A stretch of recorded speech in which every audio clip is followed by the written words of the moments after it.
So first I want to share with you the equation quiz that we were working on yesterday.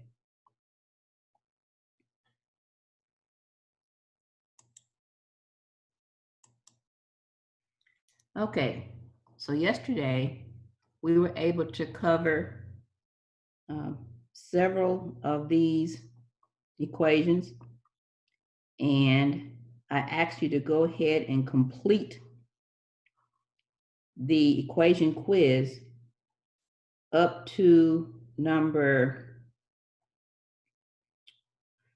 43. So if you can send me a picture of what you have done with that, that will be good. Just take a picture and upload it of what you have done with that. You can send that after class. And now I want to go ahead and introduce just a couple of items from the remaining chapters. So this course is supposed to cover half of our textbook.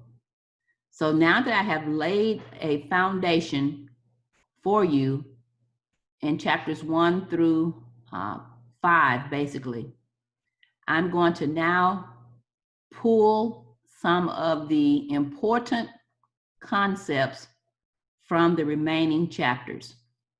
As you know, we only have, after this week, I think we may have 2 or 3 more weeks. And that final week, I really want to use it as a time to prepare for the final, because I want you to be able to be successful on the final exam, where you will demonstrate that you have learned the material and that you are going to pass with the A, hopefully an A for all of you, but if not, a B, but hopefully not a C. But all that will be determined about your performance on the exam, as well as how you have been participating in the lectures. Okay, so if you notice here, the next equation that you should have finished up to 43, the next equation is impulse. So I want to explain to you what is meant by impulse.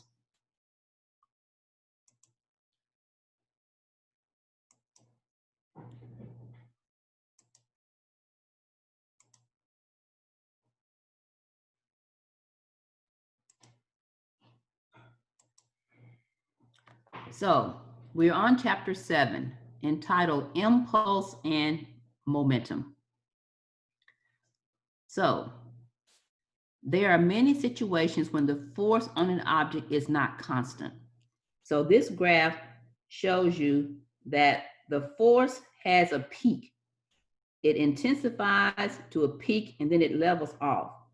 So over time, we see that although we have been treating the force as a constant value, it's really not constant in real life.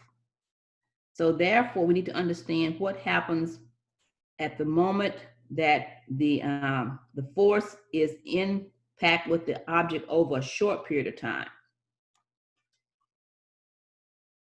So you've heard the word, you've heard the term used, impulsive. He's impulsive.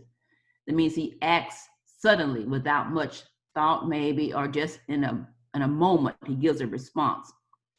So that sort of is the word that we use for impulse even in physics. So the impulse of a force is the product of the average force and the time interval during which the force acts.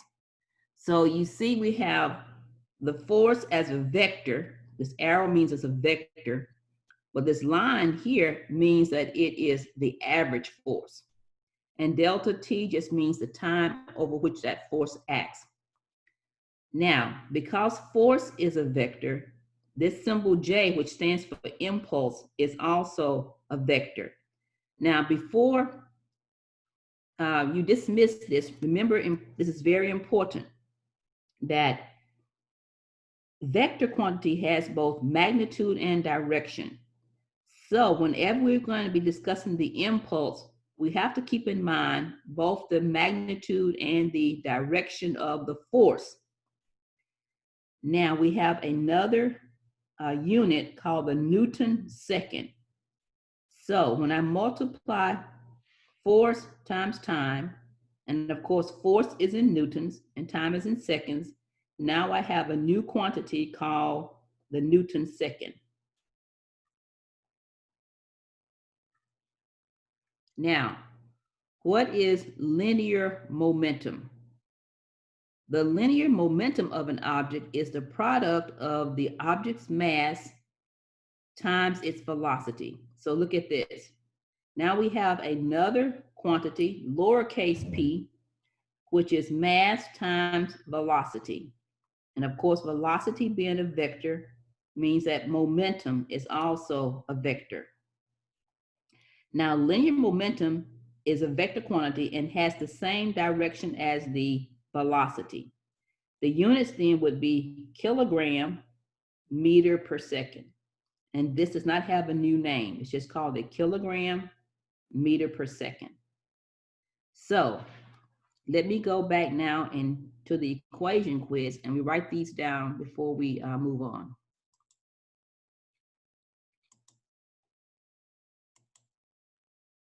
So here we are now with the our equation quiz.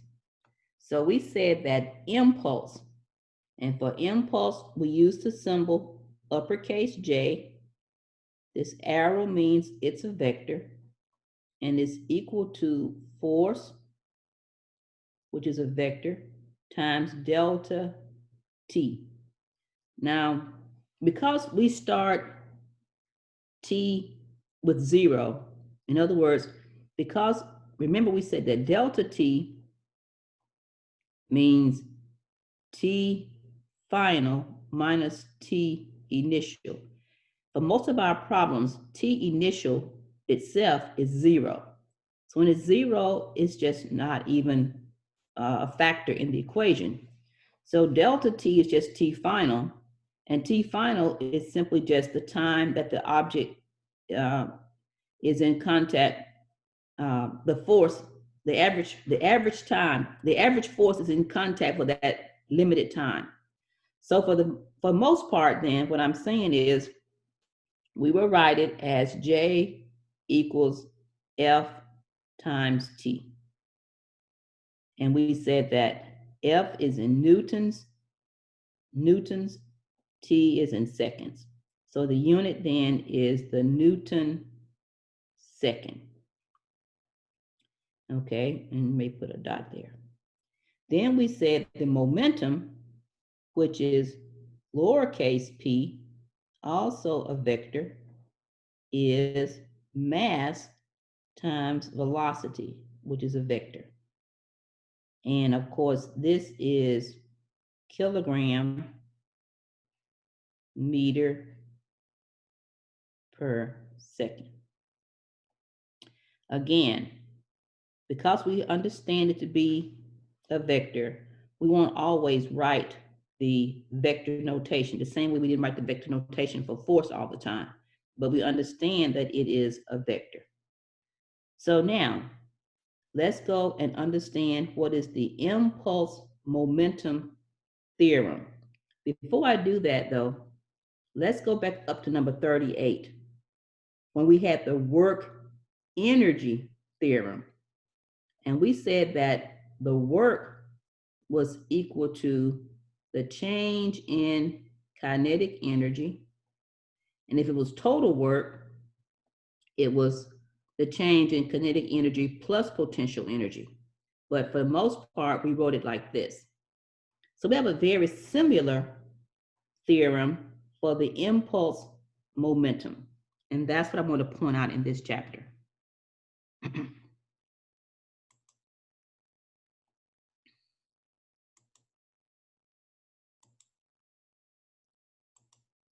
Okay, now there's a lot of content in this chapter, not as much as in some chapters, but there's enough for us to just pick out the most important part. And that's what I'm doing for these 2 chapters today. So look at this next slide.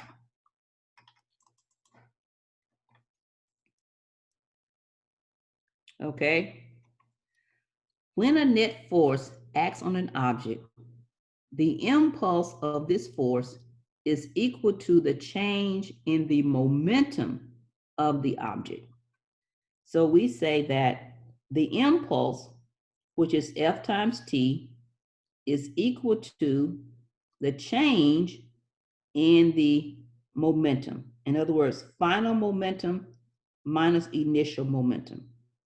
So with that being said, then we have a very simple equation.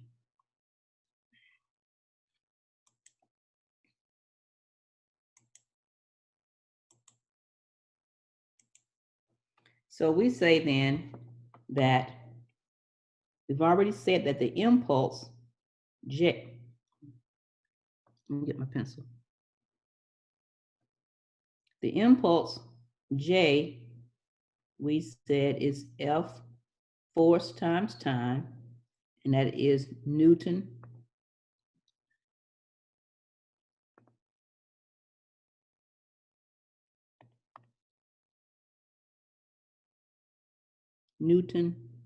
second. And we said the linear momentum is mass times velocity, and that's kilogram meter per second. So the impulse momentum theorem says that the impulse, which is J, is equal to the change in the momentum. That's the impulse momentum theorem. So let me go to the whiteboard and show you something.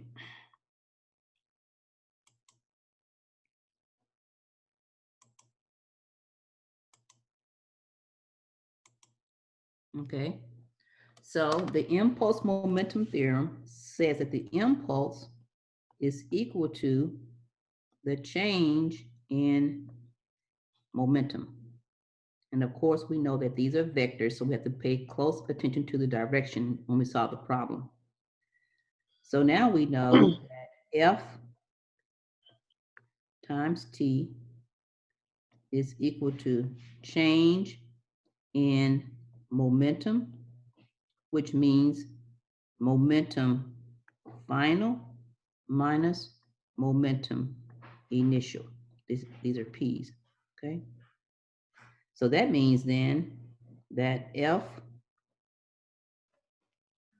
I should put T is equal to mass times velocity final minus mass times velocity initial. So that's how you're going to solve the problem. So in this problem, you see you have initial velocity, final velocity, you have mass, you have time, and you have force. And also, I want to show you this, that F times T is change in mass times velocity. And of course, F is Newton, time is seconds, mass is kilogram, velocity is meters per second. But of course, a Newton itself is a kilogram meter per second squared times a second, and that gives us a kilogram meter per second. And of course, when one of these cancel one of these, then we see that a kilogram meter per second equals a kilogram meter per second. So of course, these units are the same. And therefore, we can clearly see then why they say that this is the impulse momentum theorem.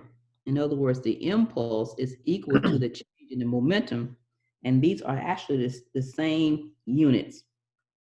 And the only thing you must pay careful attention to will be the signs. For example, momentum, say we have an object that's moving like this. So that means that the velocity in the initial case would be positive. But then this is according to our standard. Then once it hits, say it hits the bat, this is my bat, and then it's returned, you must make sure you label the velocity final. Since it's going in the negative direction, it has to be what? Negative. So that's what we have to keep in mind when I say that these are vectors. Every time we look at these numbers, we make sure that we adjust the equation for the sign. So that's basically what I wanted to show you in chapter 7. I have about 4 or 5 more chapters I want to cover. So I pulled out the main concept that is given in that chapter. So let's go back now and look at an example.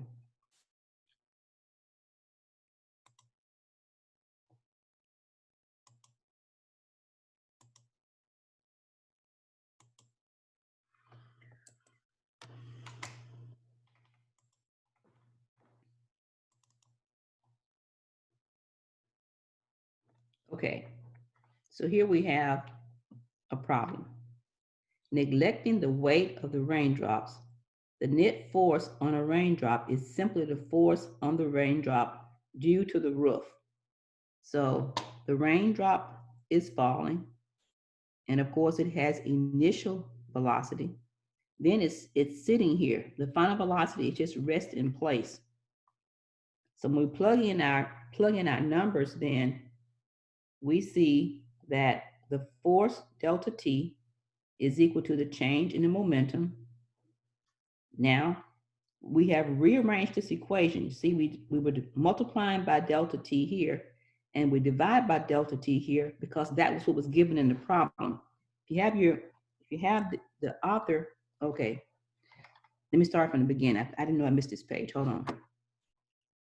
Okay, rain comes down with a velocity of 15 meters per second and hits the roof of a car.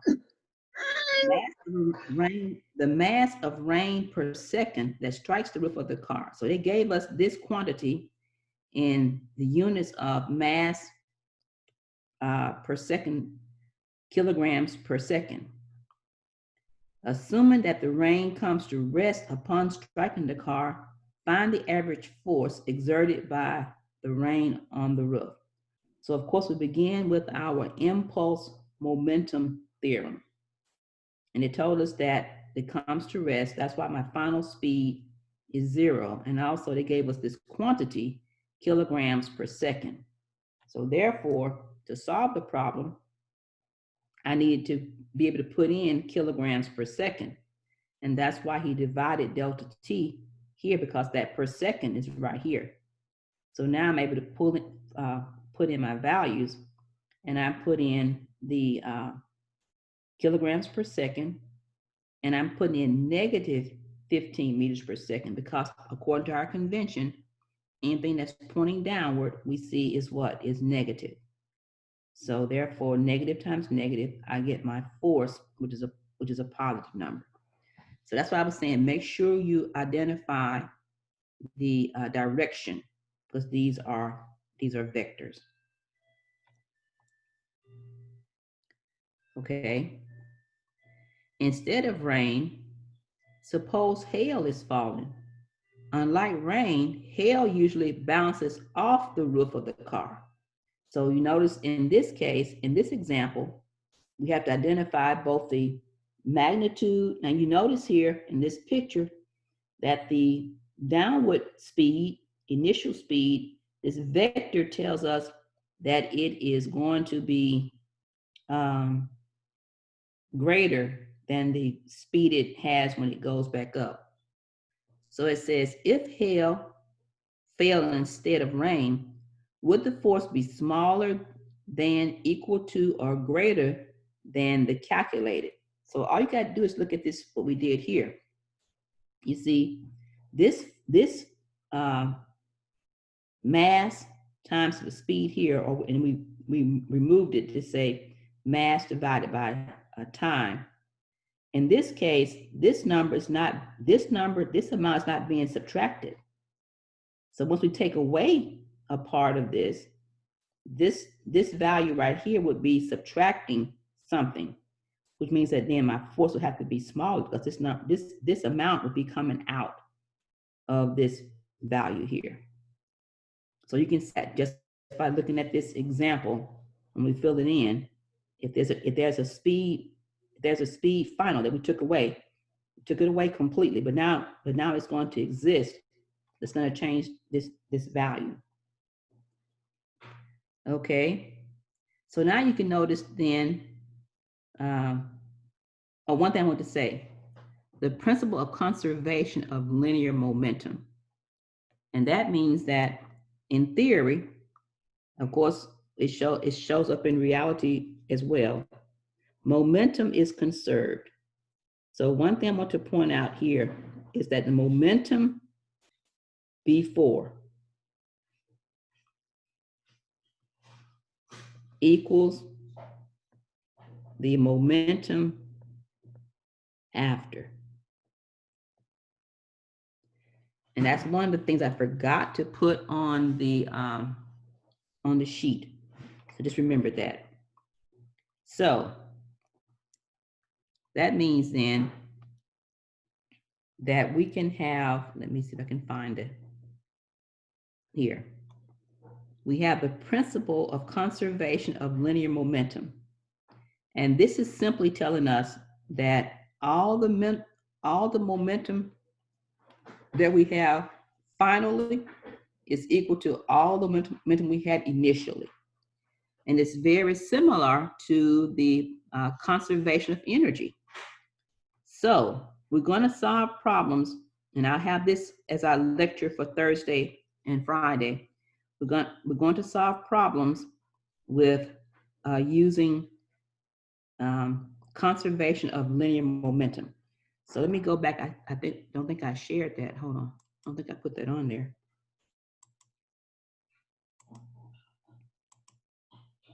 Okay, so I see I left that off. So one of the things I need to put here, and you can just write it in. I won't give you a new one because we're going to be using this one tomorrow.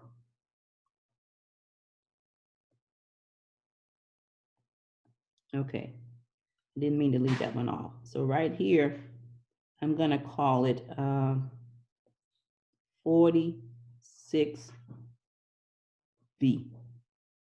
I forgot to put this one on here.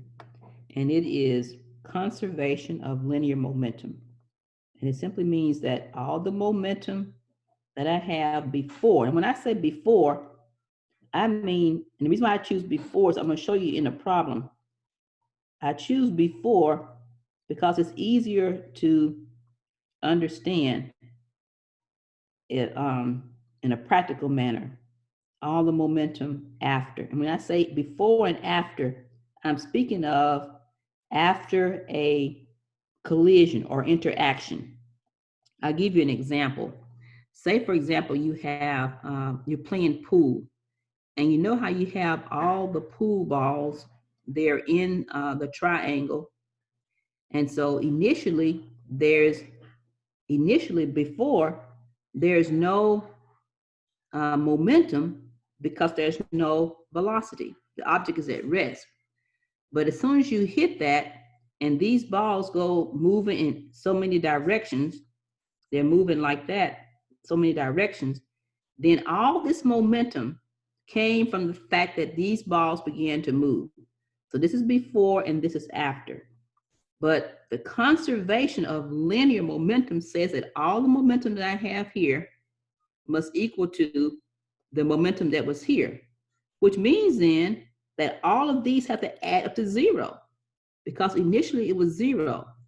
And that's what we find when we solve the problem, because if one moves this way and one moves this way, these will compensate. I mean, the vectorial addition of them will go away. So we have one problem like that, and I can show you that in our next lecture. Okay, so I need to tell you to, when you fill this out completely, insert 46B, linear momentum conservation. Okay, now I want to move to another chapter. And the reason why is because our time is sort of limited and I want to pull out the nuggets from these various chapters. Do I have any questions now about 44, 45, 46, and 46B?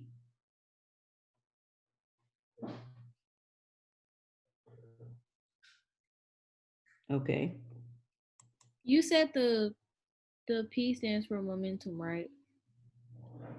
Yeah, the lowercase p. Okay. That's a symbol that we use for momentum. Okay, so now I want to share some contents from chapter 8. Now, chapter 8, I only have just a few points that I want to make in this chapter. It's called rotational kinematics. I want to share this right away because we just finished with uniform circular motion, and I want to share this so that you don't get confused.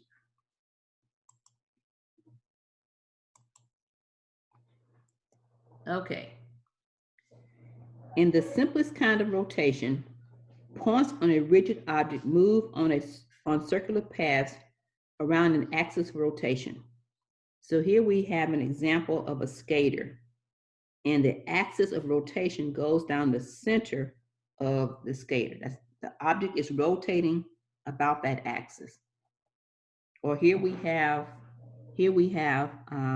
a disc, and the angle through which the object rotates is called the angular displacement. In other words, we have the reference line, and it moves from the reference line to some point theta. Now, every circle, of course, has a radius, but the displacement that we're talking about is angular, the angular displacement that is a function of the radius. So now I want to introduce some new terms that we haven't discussed so far. The first one I want to introduce is the unit of angular displacement, and that's called the radian. So when a rigid body rotates about a fixed axis, the angular displacement is the angle swept out by a line passing through any point on the body and intersecting the axis of the rotation perpendicular. In other words, it's always at a 90 degree angle. And by convention, the angular displacement is positive if it is counterclockwise. So we're saying counterclockwise, like this, is positive, and when we do clockwise, then that's considered negative. So we have to have these conventions so we can always solve the problem correctly. But the important thing here is now I've introduced to you a new term for displacement called angular displacement. Now, before I introduce to you, well, let me finish, okay, this part. So now what is the angular displacement? What is theta measured in radians? So look at this picture. Here I have my disk. The object has moved from this point to this point. So this S simply represents the arc length. How far did on this disk, this particular point, how far did it move? So it moved the distance S. And we can see that the distance S for a full revolution, if we were to make the whole circle, would be the whole circle 2 pi r. But for this small portion, the arc length S divided by r, which is the radius, is theta. But theta in this case, class, cannot be in degrees because look, arc length would measure in meters, and also radius would measure in meters. The meters would cancel out. So by convention, we call that radians. Now, let me emphasize that the radians is just a measurement of theta when it's not measured in degrees. We measure it according to the ratio of the arc length to the radius. Now, so we give this term radians. It'll be so many numbers. We call it radians, or we may have heard the term rad. So now let's say we make a complete circle. A complete circle, then my S would be the circumference of a circle, which is 2 pi r. So when I divide 2 pi r by r, arc length by the radius, r's will cancel. And so I have 2 pi. 2 pi what? Well, we call that radians. And of course, one complete circle is 360 degrees. So we do have a conversion between radians and degrees. So let me ask you this question. What is 1 radian? In other words, let's divide both sides by 2 pi. And I can find out what 1 radian equal to in degrees. So go to chat and tell me, if I had just 1 radian, what would be that value in degrees? Someone all of you give me that answer real quickly. And that way I know you understand it.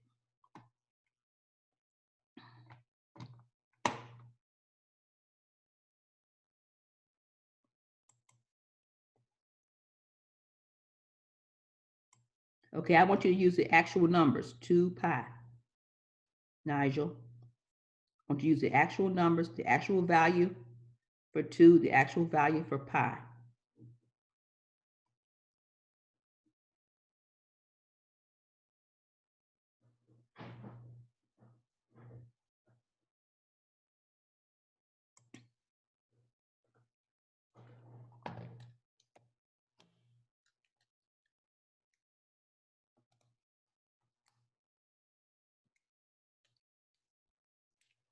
No one can give me an answer? No one? Nigel? Okay, no. No. Okay, now Nigel, that's better. I'm waiting for the others to answer, because if you can't do that, we can't move forward. So please tell me very quickly, what is 1 radian? I need everyone to answer. If you don't have your calculator, I give you a minute to go and get it.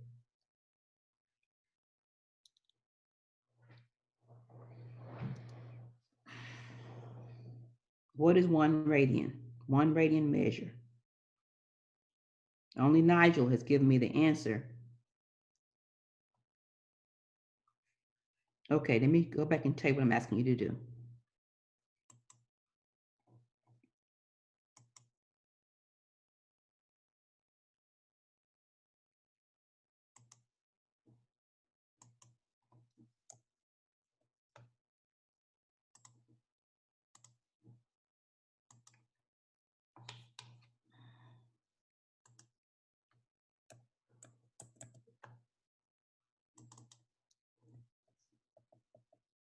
Okay, so all I'm asking you to do is take 360 in your calculator and divide it by 2 first, okay? And you'll get 180, and then divide it by pi. And when you do that, you should get 57.29 degrees. Okay? That's what I'm asking you to do. So you can understand that when you see 57.29 degrees visually, you can represent in your mind, you can see that as being 1 radian.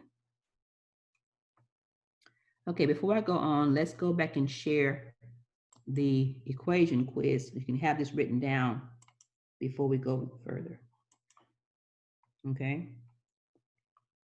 So, the definition of theta in radians. So for theta in radians, not like we did theta here, 54, we say theta in radians is equal to arc length divided by radius.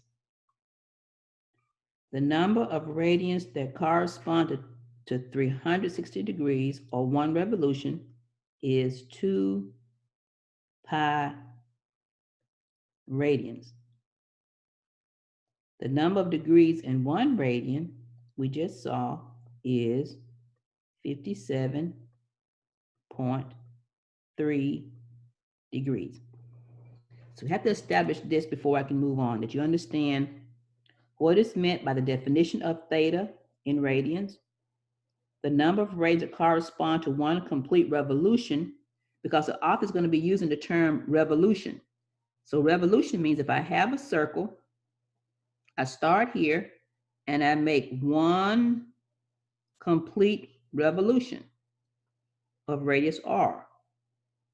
So now I know that that 1 revolution will mean I have 2 pi radians, will mean I have 360 degrees. That's what it means. Okay, so now the unit for displacement in angular motion is the radian. And we abbreviate that just rad, like that. Any questions? Okay, so let's do an example.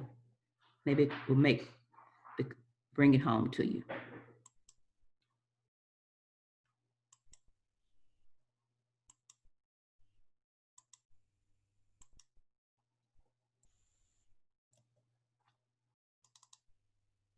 Okay, here we are.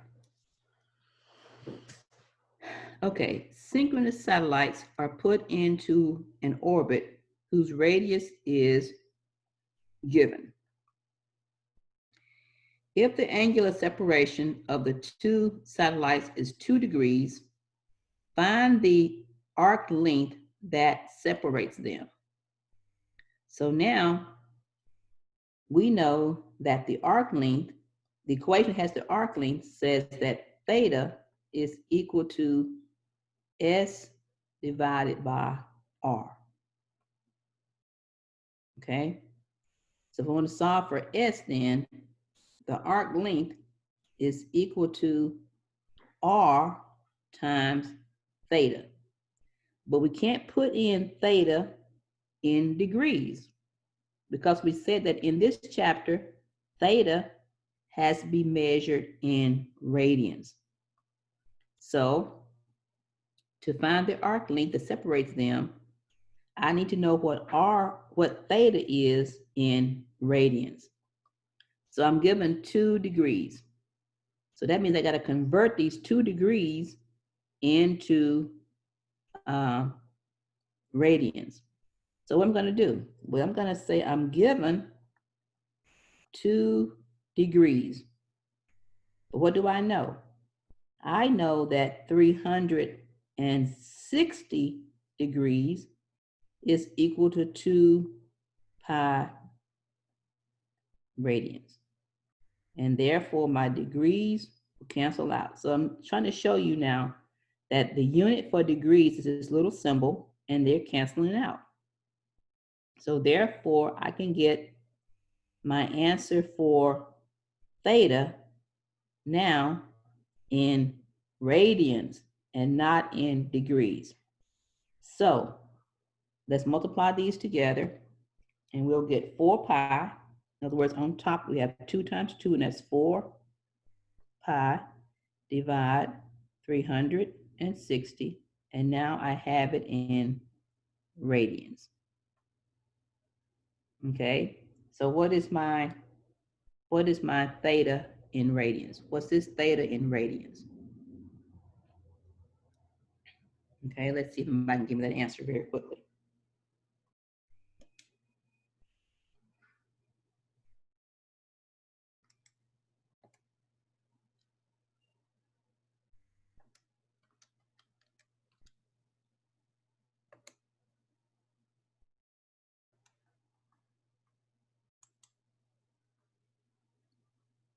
Okay, all right.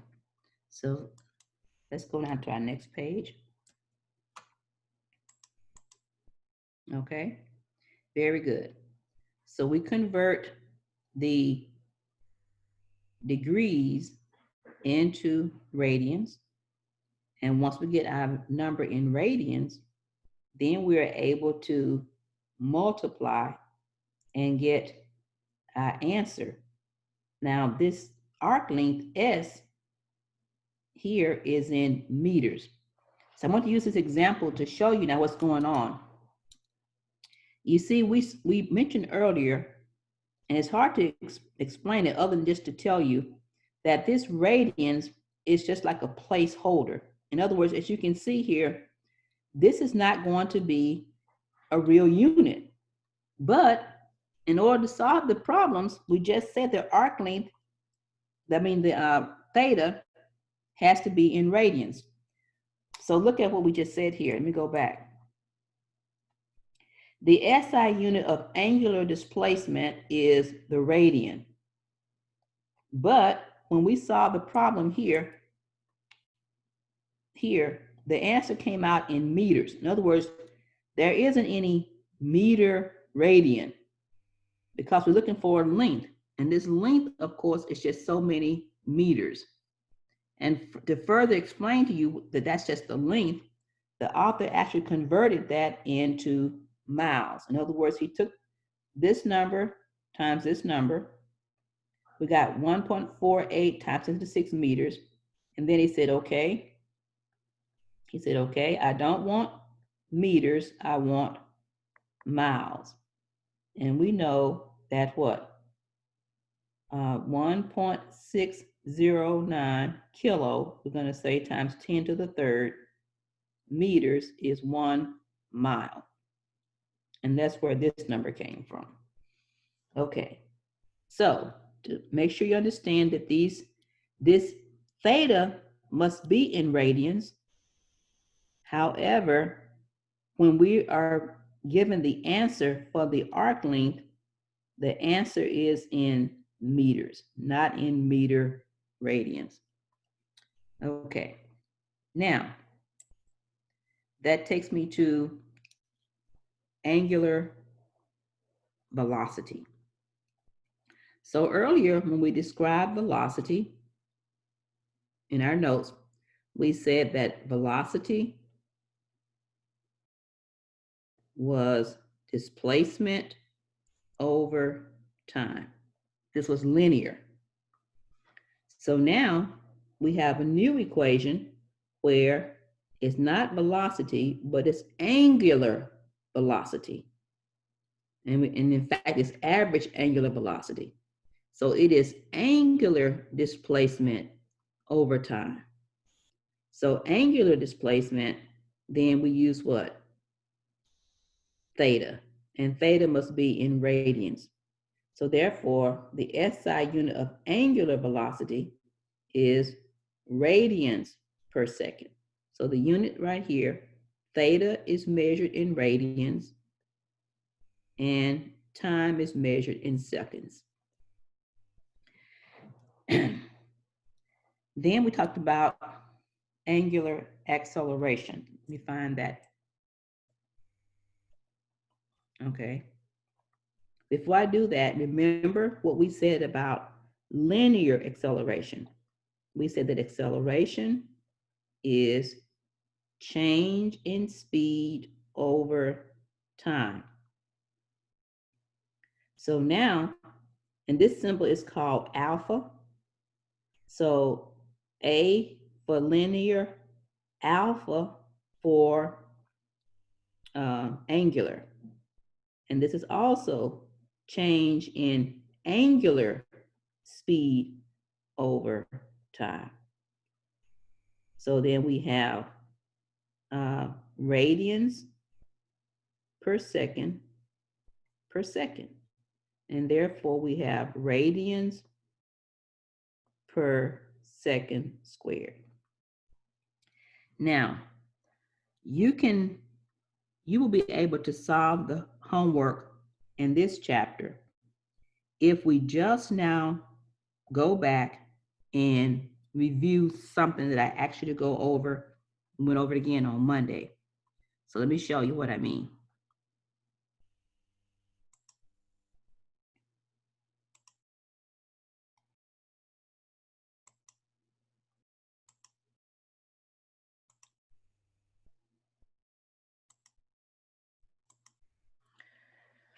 Okay. So this is linear. That means along a straight line. And this is angular. Okay. So linear, we had these variables. We had displacement, we had time, acceleration, initial, and final speeds. And angular, we have displacement, we have time, we have angular acceleration. Let me see, it's not written too well. Hold on. Okay. Angular acceleration. Angular, well, it's not written too well either. Hold on. Okay. It's omega, lowercase omega. Initial, and like a fancy W with the points turned in. So these class are actually correspond one to one. So therefore, we define velocity, average velocity. We said is displacement over time. And then we said angular velocity is displacement over time. Here we said that acceleration was change in velocity over time. And here we're going to say angular acceleration is change in angular velocity over time. And if you recall now, these are the equations that we use to come up with our kinematic equations. And they were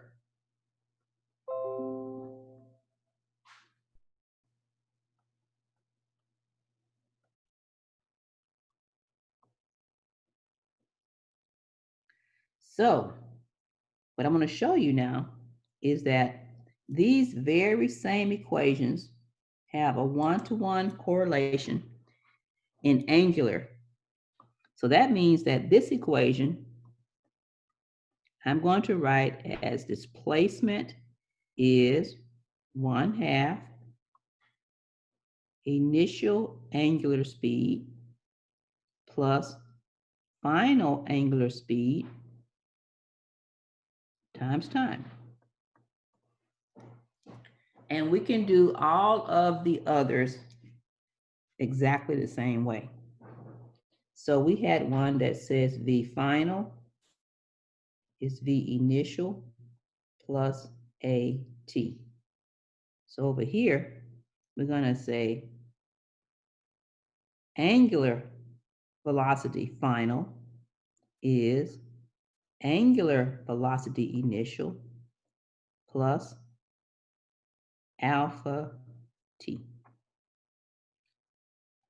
Then we had one that says displacement is V initial times time plus 1/2 AT squared. So now we have one that says theta equals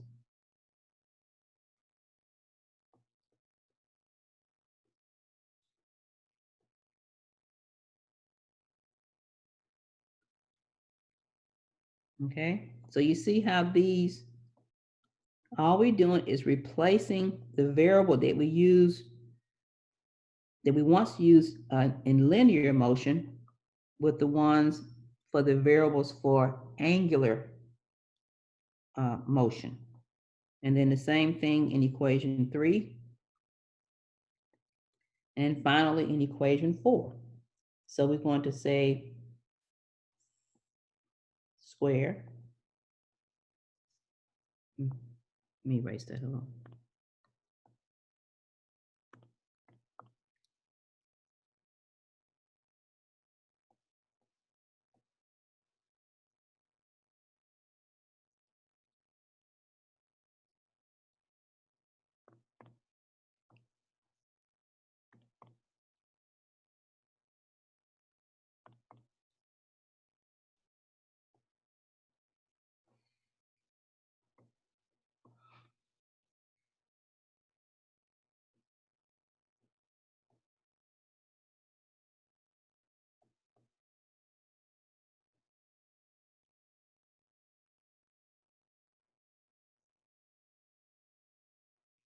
You see, alpha is now acceleration, okay, angular acceleration, and displacement x is now theta. So with that in mind, we can now see that we're going to use these equations and just transform them by replacing the symbols. So on your equation quiz here, where I asked you to write out the equations of rotational kinematics here, I just put those on the board. You're going to take the same ones you put when you wrote them down up here in chapter 2. All you're going to do is where you have x, you're going to put theta, or you have a, you're going to put alpha, and when you have v, you're going to put omega. And that's all you got to do. And the beauty of it is the problems work exactly the same. And that's why I was saying it's so important that you understand how to manipulate the equations from chapter 2, because you're going to be using those, especially in chapter 8. Okay, so now let me go to back to our example. Are the units exact? Are the units the same? Well, of course, the units in the, let me show you. Okay, of course, the units right here, for example, if we're looking for the, let me show you, hold on. So for example, we have the equation that says theta equals 1/2 omega initial plus final times t. Of course, looking for theta, so that would be what? That would be in radians, right? And then if we have this one where we say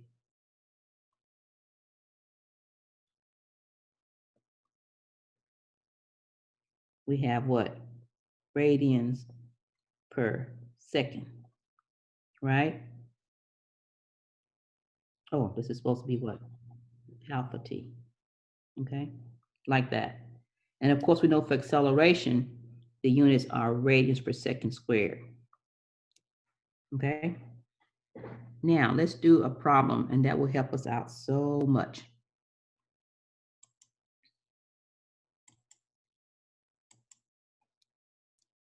Okay, here we go. As seen from the front of the engine, the fan blades are rotated with an angular speed of negative 115 radians per second. And the reason why it's negative is because it's going clockwise. We said clockwise was negative. As the plane takes off, the angular velocity of the blades reaches this one, okay? And it's still going clockwise, why it's negative, in a time of 14 seconds. So what we're going to do now is identify what is given in the problem. So initially, that will be omega initial negative 110 radians per second. As the plane takes off, the angular velocity of the blade reaches. So that means I have a final, and that's negative 330 radians per second in a time of 14 seconds. So find the angular acceleration, assuming it to be constant.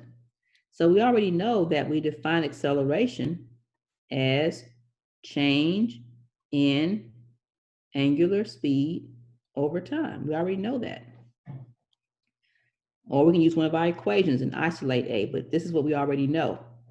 So we say then that the angular acceleration is final, which is minus 330 radians per second, minus initial, minus initial means what?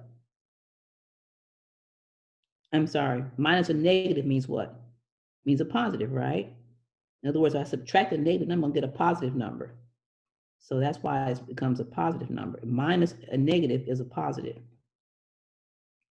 And then I divide that by my time, which is 14 seconds. So now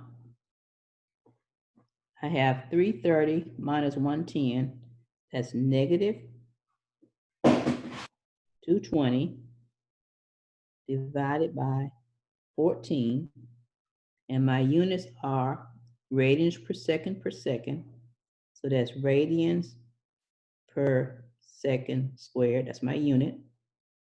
So solve for that answer, and we get negative 16 radians per second squared. So again, you can see now that this problem works just like the ones we did before. The only thing that's different now is my displacement is in radians. So therefore my angular speed is radians per second. My acceleration, which is angular acceleration, is in radians per second squared. So I hope you see from that simple example that these numbers are, these equations work almost exactly the same.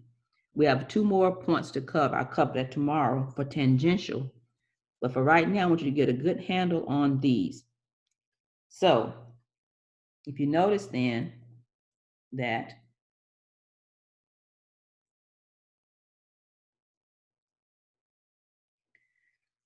if you compare the equations for constant acceleration linearly, as we were doing, they line up very well with the angular quantities.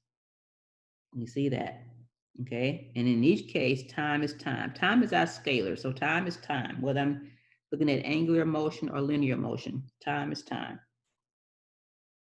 So now we have our rotational motion quantities, and we have our linear motion quantities for displacement, velocity, and acceleration, as you can see here. So therefore, the same equation we learned in chapter 2, we have a one-to-one transformation in chapter 8. Okay, let's try one more example. The blades are whirling with an angular velocity of, so that means it's going what? It's going counterclockwise because it's positive. Now, when the blend button is pushed, the blades accelerate and reach a greater angular velocity. And they say that the angular acceleration has a constant value here. Find the final angular velocity of the blades. So now when you're writing this down, you have to identify what is given. So you're given initial, and that is 375 radians per second. Okay, through an angular displacement, so we're given theta. That's 44 rads. And you're given the angular acceleration, alpha, 1740 radians per second squared. And you ask to find omega final. So that tells you then, when you, just like we did before, You don't have time. So now you can find time, but you don't have to, because you have an equation where if you're looking for the final and you know the initial, you know the acceleration, you know the displacement, you can find what? The final. The same way we did in the previous chapters. Okay, so if you notice that, then you can see that since time is not given, we don't use the equation that has time. It'll be just an extra step for you to do that. And we saw in the example that we did yesterday that you can include that step, but you don't want to spend extra time unnecessarily. So you go directly to the equation that doesn't have time, and you solve for the final angular speed. Okay. Now I'll start that with tangential velocity and tangential speed next time. Let me see what time we have. I want to go over another problem. Let me see.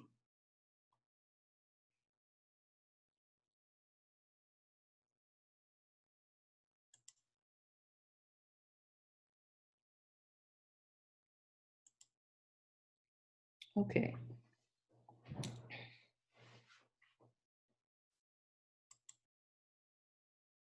What I don't have my clock. What time is it right now? Anyone see the time? 2:38. Oh my, okay. Well, that's okay. Let's just go here. Okay, test your understanding. So now, because I had not introduced momentum last time, I was not able to solve this problem. So once you found the impact speed, you notice then that if you found the speed in feet per second, that had to be changed now because the momentum, the SI unit for momentum is going to be in meters per second. Okay, but you still, I'm sorry, kilogram meter per second. So, but you could give momentum if it didn't stress it, you still can give momentum in kilogram feet per second. You can do that. However, usually the answer key will be in units of kilogram meter per second. But you don't have to. I mean, it can be in feet per second because remember, it's mass times velocity. So now you know what momentum means. Okay.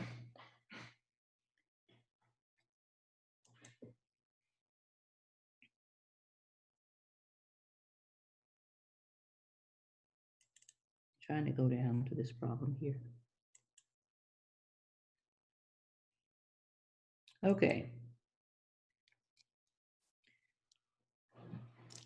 Let's look at this problem number 24. I want to model this problem because this problem is one where I was going to use to discuss before and after. Okay, so let me show you what's meant. I'm looking at problem number 74. So let's model this problem. An 8 kilogram mass moving to the right. Okay, so this is my mass. Oops. This is my mass. Oops. Moving to the right at 4 meters per second. Then it collides with a 6 kilogram mass at rest. So as it's moving, it's impacting an object that's at rest. So how you going to model that? You're going to model that by saying, okay, we have mass 1 and we have mass 2. Now, mass 1 has a mass of 8 kilograms and velocity 1 is 4 meters per second. Then we have mass 2 that's 6 kilograms, but velocity 2 is 0 because it's at rest. So when this object hits this object, now we have a big object because it says the two objects stick together and move off with the velocity of. So I need to find out the velocity when 1 and 2 are stuck together. That means I have a mass, a new mass now, a new mass, which is mass 1 plus 2, because they're stuck together now. And that is going to be 14 kilograms. You see that? Because these two, it says the two objects stick together and move off with the speed of 1 and 2 together. It's not a 12, that's 1 plus 2. So how are we going to model that question? How are we going to solve that question? We're going to solve that question by using the conservation of linear momentum. And that says that all the momentum before the collision, in other words, before the 8 kilogram mass hit the 6 kilogram mass, then all the momentum we have after. And after, what we have is the two objects sticking together with a new speed. So momentum before means what was moving before the collision. And before the collision, we only had object 1, which was 8 kilograms, moving at 4 meters per second. And then after, so we say, what is after? After, we have the two objects sticking together. So that means we have mass 1 plus 2, and that's 14 kilograms, moving at some new speed. And my new speed is my unknown. This is the new speed when 1 and 2 are stuck together. So now I can easily solve for what? For this new speed. Not only that, kilograms over here, and we'll cancel kilograms over here. So my answer will come out in meters per second. So I have 8 times 4, and of course, multiply 8 times 4, divided by 14, and I get my new speed. So we're going to do several of these type problems together. We're going to do a problem tomorrow. Now I'll send these to you, but you don't have to solve them. If you just I want you to try to solve them. Try to solve them. Okay. Momentum. And also keep in mind that if it's impulse, the unit should be Newton second. We're asking for momentum, the unit should be kilogram meter per second. Okay. All right. So I'm going to get together a few problems to send to you. We're going to work on these problems overnight, and then we're going to spend Wednesday and Thursday making sure you understand this equation quiz. That way we'll be ready for an exam on chapters 6. Let's see, 5, 6, no, 6 and 7. Have we had an exam on chapter 5 yet? Oh, I skipped the whole exam, 5 and 6. I'm on 6. I'm on 7 and 8 now. Oh my. Okay, we'll see. I'll figure it out. Okay, let me see now. It's 2:40, 2:46. Okay. All right. So please, if you don't have any questions, make sure you fill out your equation quiz sheet. I think we have all the equations now, except for tangential speed. So go ahead now and sign out and have this sheet ready, because tomorrow and Thursday, we're going to do a lot more interactive learning. I just gave you the equations today, basically, and a few examples. We're going to get into it more deeply tomorrow. We're going to spend half our time on chapter 7 and other time on chapter 8, and then I'll be ready to give you a quiz. Okay, you can go ahead and sign out, sign your name as you leave if you don't have any questions. If you have some questions, you can go ahead and ask those now. If we email you, can you tell us our current grades for this? Yes, I can. Okay, thank you. Mhm.